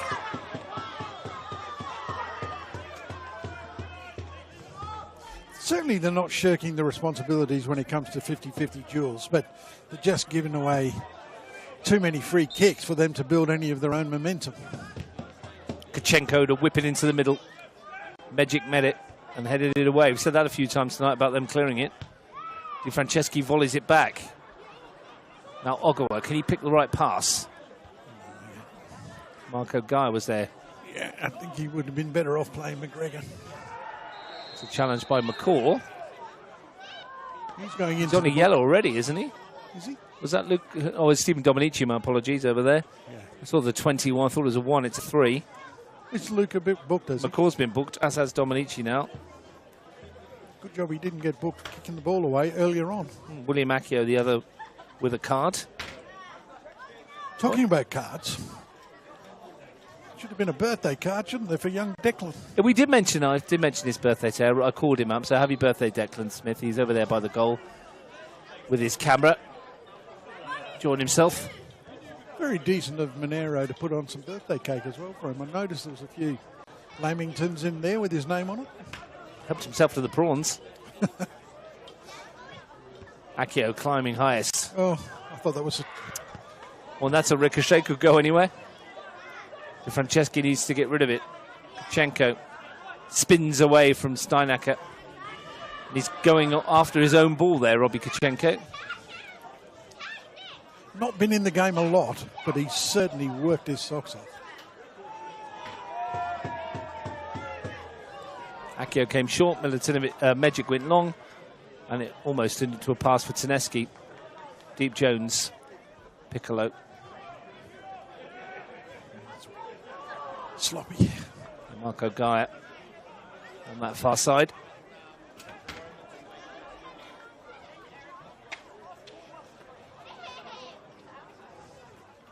Well, 19 minutes of the second half. Tigers yet to really test. Can't do things like that. They're just sort of getting into areas where they might create something, but then they can't find that next pass, that telepass that sort of creates for them. Straub's been clattered by Southland. The referee might revisit that in a bit. Ball in towards Dominici. Took it down wonderfully. Can he fashion a shooting chance here, Stephen Dominici? Bundles his way through, didn't he? Yeah, actually, still got a shot on target. Not that it was going to bother the keeper. Wonder what Gareth Biggs is going to do. Is he going to speak to Michael Southam about that challenge? He must do. He's got to. Or has it been too far gone? No, Kreskas. Next break in play, he'll still have a word. Milutinovic read that well. See again. And that'll frustrate Ali Effie. I can see it on the far side. It's frustrating him. Yeah. I mean, it's opportunities to play people in like Popovic in a bit of space and just can't find the accuracy in the pass. Passing just not good enough, is it? No, not at the moment. And they're finding so many gaps here. Straub. They've sorted out the midfield a little bit. They haven't been as open. Kachenko in, Southam away. And he is going to dodge one, Michael Southam, I think. Well, here comes the chat. Yeah. Just maybe it's a calm down from Gareth Biggs. No more. Good refereeing, though. Yeah, absolutely. Went back to revisit the challenge. It was a while ago now. Yeah, but obviously it wasn't something he was allowing Southam to get away with. Not entirely, anyway. Kreskas with the latest corner. Midway through almost the second half. Delivered in and met at the near post and nodded home by Daniel Barach. He's got a second. It was routine from the corner, and Monaro Panthers have probably got the third that might well wrap up the points. I think so. I think they're well and truly in the box seat. But once again, I mean, Barach, great finish to a great cross. It came in with a lot of pace and a lot of shape. He's made the right sort of move towards that near post, got his head on it, and it goes at the back post. But once again, they just found wanting defending in their own penalty area. When these two met in round 5 here last year, it was 3-0 to the Panthers. Here they are in round 1, and it's 3-0 to the Panthers. And Daniel Barach has 2 on debut. Starting his season with an absolute bang. He's deserved it, though. I mean, he works so hard. He's just a very, very good footballer. The question I will ask, the obvious one, Steve, is in the land of the Giants at the back there. How has Daniel Barach unearthed got a free header 6 yards from goal? Well, the short answer is he shouldn't. But you can be as big as you want if you're not tracking runners when they move. And Barach is a clever mover off the ball. And they've just sort of stopped and watched. Ball watched in the main. Kachenko. I think, if anything, Ali is going to be really disappointed with their, the last-ditch defending. Facing down the barrel of 1 point in 6. Not the start of the season they wanted. Snap. Not the start of the season that many may have predicted. Let's be brutally frank here, though, Steve, is that teams aren't going to go through the whole of this season unbeaten, are they? You wouldn't think Across so. 21 rounds, there's going to be moments where you draw or lose games in succession. Maybe for the Tigers, it's just happening earlier than they anticipated. Well, if that is to be the case, you might as well get it out of the way early. But at the moment, they're conceding a lot of goals. 5 goals conceded without reply over the last 2 games. I know that's... Oh, sorry. Really pulled that off your head there. took my ear off. So is this down into Kachenko, is it? It's Di Franceschi on this near side. Yes, it is. Yeah, well, what I was going to say is that there's a lot of improvement required from this Tigers team if they are going to threaten the Engravers by September. But they've got plenty of time to find that improvement. Starting 11 last week, 4 changes this week for the Tigers as well, Steve. So obviously a little bit more gelling required. There are some players missing, of course, still. Because Calfas long term. Shandon Whitehead to come into this team as well, the left back. Where is he? Injured as well. And Josh Milicevic, who I saw, he's a few weeks away still. So there's a bit of quality still to come into the lineup. Yeah, there is. But there's a bit of work to do. The team that they put out today isn't a bad side, but it hasn't performed up to expectations. Certainly defensively. They've looked as if if they can sort of tidy up those balls in the final third, if they can get Akio into areas where he does get that sort of end product, then I think they can be really competitive. The change of shape from Monaro Panthers, 3 at the back, as well. There's plenty of treatment going on down here for Adam Di Franceschi. How do we feel that's worked? Well, it's worked well for Monaro. Certainly in the first half, the extra midfielders that they had, whether it was people dropping off the front line or whether it was people just stepping in or just having that extra midfielder scheduled to be in there, it worked really well. And it allowed them to make those sort of longer runs, deeper runs into the penalty area that Tigers really didn't deal with at all well. Adam Di Franceschi has been replaced. Zach McLaren has come on. So that'll precipitate a slight change again. Looks like Kachenko into the back 3. McLaren into midfield. It's quite a strong bench, Monaro. McLaren, one of the better players last year in a season that sort of didn't live up to expectations, but they're also missing Fernando. Another strong player. Makes his team tick as well, Fernando, so he's going to fit into this somehow. McLaren, first touch to TK on Barach to help it on flags up against Dominici. Bassa Silk, who's not in the side this night, is on the bench tonight. Another player that is worth his weight in gold because he can weigh in with goals as well as create them. And then the youngsters, Giuseppe Tyne. And of course, Mitch Jervis-Hamilton, who's back from a long-term injury. Some good depth. Yeah, Jack Elwood, the young defender who's come back from Tigers FC. Yeah. Back to this place where he was before. Well, both these sides, when everybody's fit, they're going to have the depth. Canberra Croatia have got good depth. And that's going to be important, isn't it, in a long season? It is for sure. Southam. Magic. Under the Friday night lights, not what the Tigers would have wanted. Everything that the Panthers would have wanted. I mean, you can't use this as an excuse, but playing on a Friday night after you've worked all day obviously has a bearing on some people's performance. But you can't say that Monaro have been affected by it. Have you been affected by it? Well, it's a long time since I did a day's work. I've been affected by that. This isn't work, is it? Yes. In football? Pleasure. Pure, unadulterated pleasure. Southam upends McCaw. Free kick goes away. The Panthers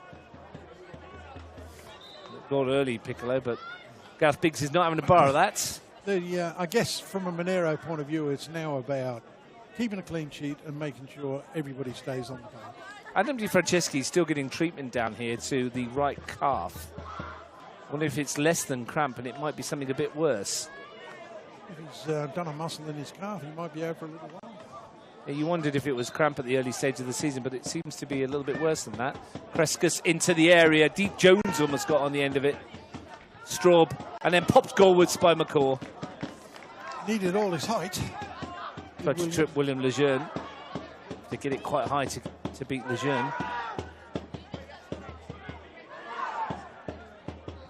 Deep Jones stole forward. He's only ever scored 1 goal. That was on his debut here, and it was at the other end. Was it a win? Against West Canberra Wanderers. No, it was goal number 2 in a 6-0 win, I think. If memory serves me well. Trying to hit him in the face. Steinecker's going off. Worked hard up and down the flank, Noah Steinacker. Yeah, he's done all right. Certainly, I thought his first half was good.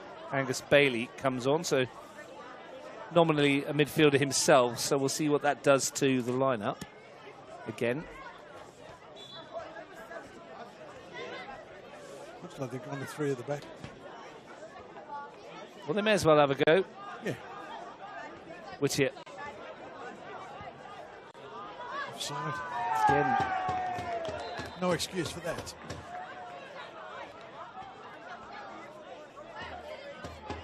It's not been their night, the visitors, from the moment that Daniel Barac snuck in ahead of Christian Kreskas to score after 17 minutes, after a very bright opening from both teams in which there wasn't a lot between them, rather. Early season. McCourt, too strong for Bailey. Steps away from Milatinovic. Nearly. Magic in the way. Chenko just stuck a leg out. Straub. Dominici kept the jeune honest. Worked hard, Stephen Dominici. Looks extremely fit, to tell you the truth. He looked very sharp in pre-season. Piccolo, and he might be in here. It's Dominici. Can he get his goal? He certainly will. Stephen Dominici gets a goal on his debut. And that is the icing on the cake for the Panthers. They have 4. Yeah, again, sloppy giveaway and taken full advantage of. Lovely ball to play Dominici in, who'd done exactly the right thing by getting into space beyond the press. And what a finish. Very calm, very cool. 4-0, game over. A very popular goal amongst the youngsters. Yeah, the Ultras went berserk. Steve Dominici nets his first goal for the Panthers. 4 different scorers? No, Barachka's got 2. Oh, Barrett's got 2. Yeah, Stephen Dominici now has 179 NPL goals. Not a bad return. Fantastic. And a goal that his endeavours were been rewarded for. Very good finish. Never looked like missing, did he? No. He knew exactly what he was going to do and did it. And took advantage of an error and Michael Piccolo's slide raw ball. I'm not sure who gave the ball away from Tigers' point of view, but it was a really, really sloppy pass coming out of defence. And that's what's let them down all over the park. McLaren might get worse before it gets better. Popovic is going to see yellow.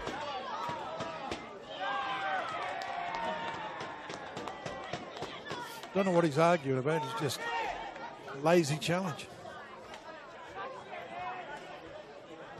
A couple of times already this season, the Tigers have been caught playing out from the back and have been penalised in the harshest possible sense. If you can force that error, it's incumbent upon you then to punish them and take full.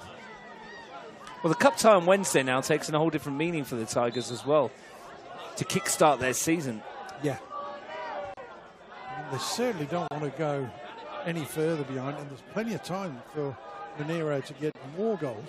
I'm wondering what the makeup of the side might be on Wednesday now, because there was a thought process that maybe some of the youngsters on the fringes and some of the under-23s might get a game against the Community League opposition. Do these senior players need more game time just to give themselves a bit of a confidence boost? And does it actually do that if you're playing against an opposition that is just a little bit below you in terms of potential? Well, you'll expect a backlash at some stage from Tigers, and Madura probably sat there going, oh dear. It's an interesting conundrum for Ali to actually ponder, whether he actually does change the team. And if he changes it and they play really well and win really well, what does he do on the weekend? Well, they've got O'Connor Knights coming up after that. Another tough game. So it doesn't get any easier, and that's O'Connor enclosed.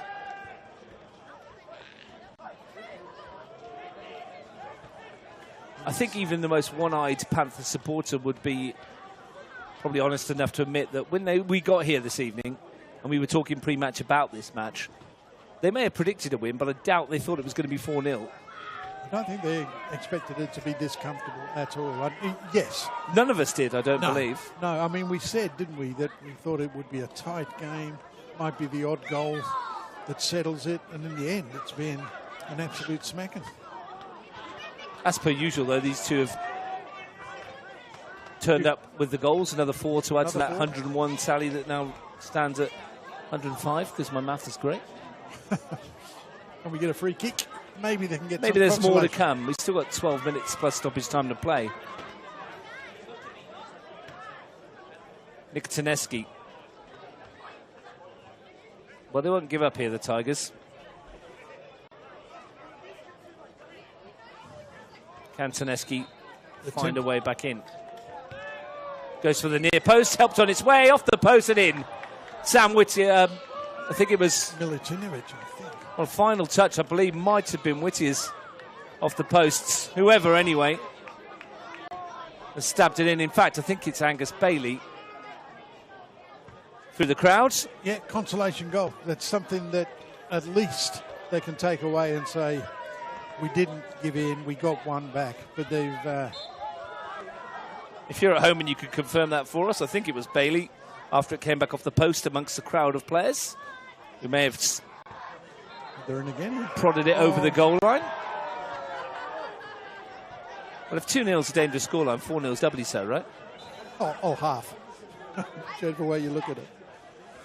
So until I hear otherwise, I'm going to say that's Angus Bailey. Kreskas might just give them something to bite onto here. Yeah, that's very important that they don't get absolutely slaughtered. And getting the goal back at least gives them something to put their hat on. Fierce effort at the near post from Giuseppe Tyne, who's just come on after that goal. I'm trying to figure out who scored. Giuseppe Tyne has snuck on for Stephen Dominici, I believe. Yeah, Dominici's great. Anthony Lavella does say it was Marko Milutinovic who got a touch on it, so we'll go with that. Good eyes, Steve.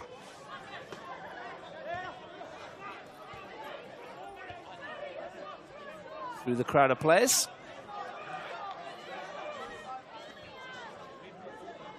A fifth goal for Marko Milutinovic in the league. It wasn't the cleverest of free kicks either. I mean, it obviously went into a good area. It's hit the post and they've got a goal from it, but probably sums up Tigers' night.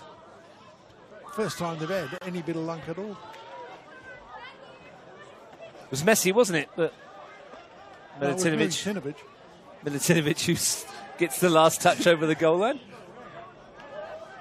Balac. Ben Bassasilk's come on as well here. I didn't see who went off. That was after the goal also. Balac lifts it in. Milutinovic away. Tyne.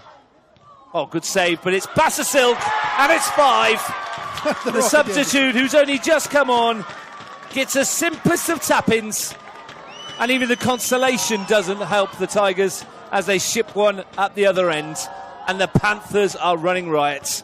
And if you have a look towards the centre circle, you've got 3 Tigers players, McGregor, Popovic, and Taneski, that weren't helping out at all. They'd sort of put their cue in the rack. 5 is a little bit embarrassing for a side that has claims on success this year. Easiest goal they've scored all night, really. Well, they got one back, and 2 minutes later they've shipped another. I mean, you can hardly say that it was down to them pushing too many men forward and not getting back. I mean, they had plenty of defenders there. I mean, the save itself sort of drops it into a perfect spot for Bassasilk, but they should be doing better. Credit to Giuseppe Tyne as well for the run. Absolutely. Great Confirm, run. I think it's Luca McCaw who made way. Probably as well. They're the 2 boys that have been booked, I think. Akio, he wants to go. Suddenly opening up a bit more. A little bit too late for Tigers. As you mentioned, Ben Bassasilk just strolled in unopposed, didn't he? Simplest of goals. McLaren. Perhaps a statement from the Panthers. Well, early season statement for sure. And I don't think they're finished yet. Still the best part of 10 minutes to go. That's a silk. Southam's header away. I'm pretty sure that they have. Tigers have gone to 3 at the back, but it hasn't worked at all. Popovic. Whittier. McGregor. Bailey. Akio. Taneski. Southam. Bit of keep ball. McGregor. Akio. This is as good as they played in the final third. Akio showed too much of it to Basasilk. Barach. Brought down by Milutinovic. He's going to see a yellow card. No need, the ball's lost. Who's that yellow card for, Steve? Messi. Gets himself a goal. Gets himself a yellow card. Marko Milutinovic. It's good that we got your eyesight here, mate. Couldn't see who the crowd of people there. Pure guess. Pure guess. Pure guess. Everyone else has backed you up, though, so. I hope I back a winner tomorrow like that. There's no chance of that happening.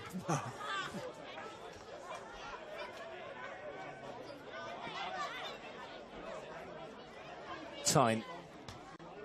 Lively cameo. He's done really well. I mean, he's only been on a short period of time, but he's certainly brought some enthusiasm to the game. Crescus, Piccolo, blocked by Southam.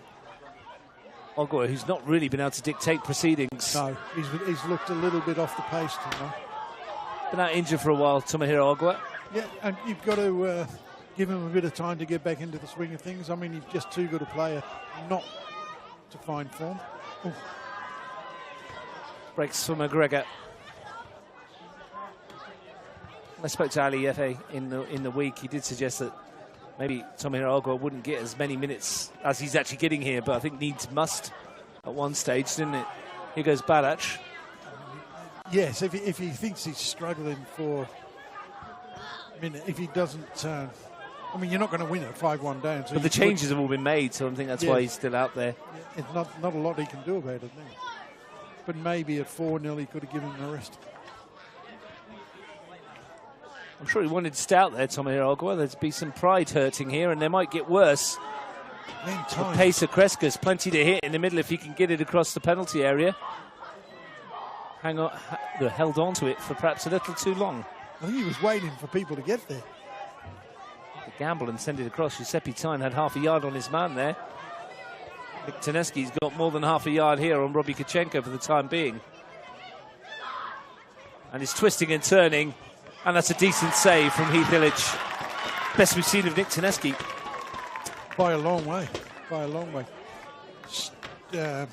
Illich equal to the task, but it was a good move and a fine effort from Taneski at the end. It's been a bit of fight in this Tigers second half performance, but they've conceded 3 goals at horrible times. Taneski, Whittier's header.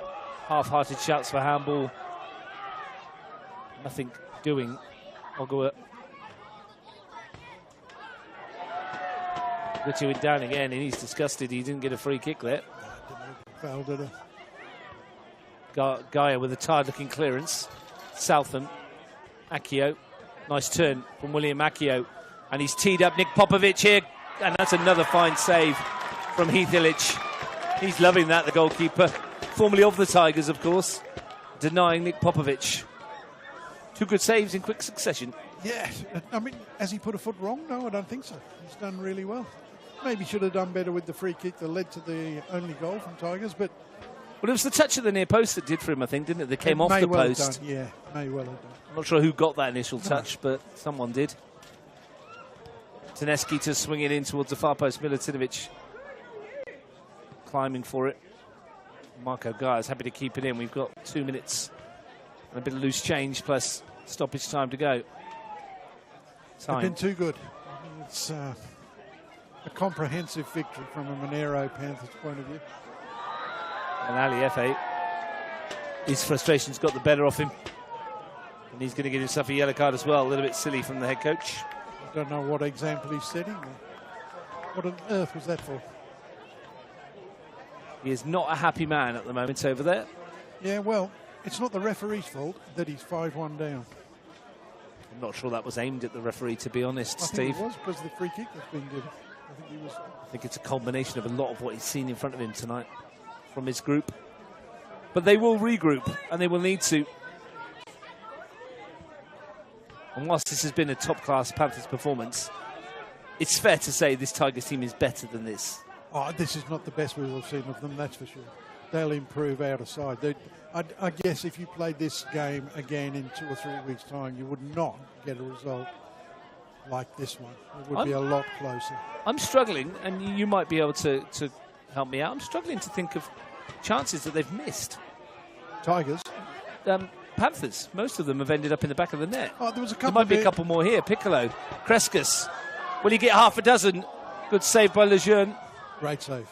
Great save. There was a couple of early chances through McCaw, half chances. Oh, that's right, in the very early stages. Yeah, but that's probably the sum total of them. Most of the opportunities they've had have been clinically dispatched. Yeah, Dominici had the free header that he put over the bar. And he probably had in the first half, yeah, there was a few.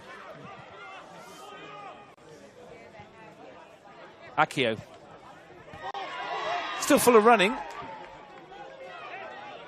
There is something about Akio that is useful. We can see why he's played international football, can't you? And he played in the Scottish Premier League. Yeah. And he played in the Canadian Premier League. Yeah, they've just got to find a way to get him in the game more often and get more out of him when he's in the game. This is only the second game he's played since July last year when he broke his ankle. There's more to come from him. There might be more to come from the Panthers. Giuseppe Tyne trying to force his way through. It's Kreskas! Lejeune with a save. It still might be there for Straub. And they were queuing up. And in the end, they all got in each other's way. Well, there's a chance they missed for us beyond the goals. I mean, that should have been 6, no doubt about it. Giuseppe Tyne trying to do the right thing, didn't get the pass away to let Kreskas in. And then when it did fall for him, we couldn't get a finish. A substitute wanting a goal perhaps should have passed. I think he was trying to. Akio. That's clear. Well, I thought that was going to be in the car park. Where did you park? In the over in the bus station. That's where it lands. Well, crowd beginning to drift out. Many of the Tigers' persuasion may have gone a little earlier. If you're driven all the way up from Cooma, like Nick Clement generally does, to come and watch them, it'll be a long trip back. Robbie Kachenko has stayed down here in a heap, and that's not like Robbie Kachenko, especially at 5'1". No, they could do with, if Di Franceschi's got a injury and Kachenko's got an injury, then it sort of takes his shine off this victory. Going to pick himself up, Robbie Kachenko. Nice to see him back on the pitch, actually. We played 90 seconds or so of injury time. Well, Deep Jones is going to send it. Sorry, Steve. I was just going to say the Monaro Panthers Friday night first game of the season has been a roaring success, from the Claw to the Supporters Club. Well, they get the cherry on the icing on the cake. Kreskas, good challenge out from Michael Southam. Poor decision to keep running with the ball. Had to find a pass. Here's Popovic streaking down the wing. Akio's in the middle for him. That's where it's aimed. Kachenko fully recovered away. We're going to do it all again tomorrow at the Chivapi Derby. Can't wait. Croatian Derby. O'Connor Knights, Canberra, Croatia. Yes, 3 o'clock kickoff. The smell of Chivapis wafting up through the air. Hopefully we get a decent crowd for that one as well. The numbers have been set tonight and they're very good.